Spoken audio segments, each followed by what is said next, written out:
Hi, Tina Ketchie Stearns here, and we are going to review the 4 levels of hospice care. It has been a little while since I've done this, and I'm very excited to review this again because there's so many hospice myths baked into these 4 levels of care that I'm hopefully going to bust for you right now.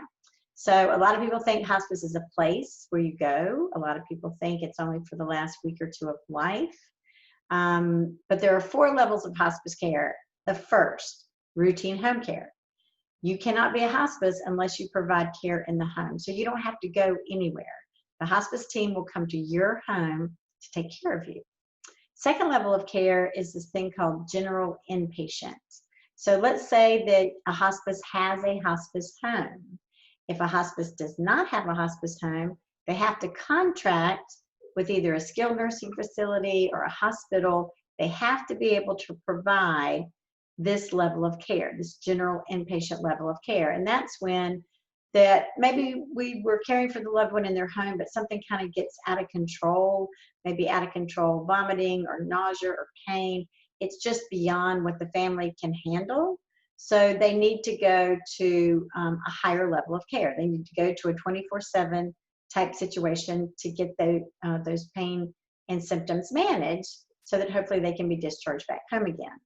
So that's the second level of care, is general inpatient, where somebody really needs 24/7, round-the-clock doctor, nurse support. Third level of care is what we call continuous care. So the very same situation, maybe things are kind of out of control at home, they can't get the pain under control, they can't stop the vomiting, whatever's going on. But this patient does not want to leave their house.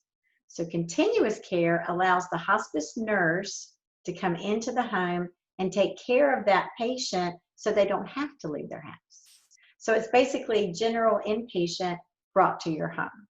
That's why it's called continuous care. And then the last level of care is called respite. So this is actually for the caregiver. Let's say the hospice patient's doing great, they feel good, they're just rocking and rolling, everything's good, but the caregiver is about to fall on the floor from exhaustion. So respite is when the hospice patient can go to the hospice home, and if a hospice does not have a home, again, they have to contract with some kind of community, assisted living or skilled or hospital or something, because they have to provide this level of care, this respite care. So in the example of a hospice that has a hospice home, the hospice patient can go to the hospice home for 5 days simply to give the caregiver a break. Just simply to give the caregiver a break. Those are the 4 levels of care: routine home care, general inpatient, continuous care, which is basically bringing general inpatient into the home with a nurse round the clock, and then respite care. And the last couple of things I'll share with you this week is some of the very, very common myths. A huge myth, again, is hospice is a place that you have to go, and you just learned that's not true. Also, hospice is for just the last few days or weeks. And that is such a problem because that ribbon that says it's about how you live, that's the hospice ribbon. The reason that ribbon has that tagline is the longer we have time to care for a hospice patient, the more memories we can help the patient and the family make. So it's up to 6 months. If you have a 6-month or less prognosis to end of life, and you're no longer seeking curative treatment, you're appropriate for hospice.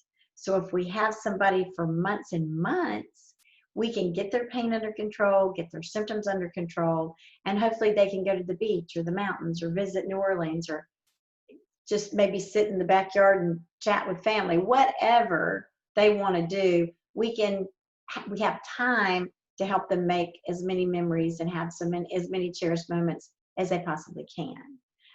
If we've only got a week or two before end of life, it's just not a lot of time to work with. So again, 6 months or less, estimated end of life. If the person is still with us at the end of that 6 months, and that happens all the time, that's fabulous. We love it. As long as the doctor continues to say, yeah, I still think we're in a 6-month window, then the hospice program just rolls forward. So I hope that was helpful. It's been a little while since we've gone over those kind of basics about hospice.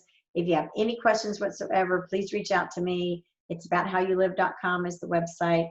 If you are a medical professional and you really struggle having conversations about end of life with your patients and their families, please reach out to me. I can help you with that. I can turn the most dreaded conversation you're going to have with this family into the most rewarding, meaningful conversation you will have all day.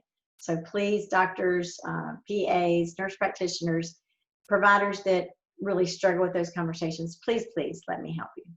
All right, I hope you guys are having a great week. It's the end of August. September's coming. That means cooler weather. It'll be great. All right, thanks guys. We'll see you next week. Take care.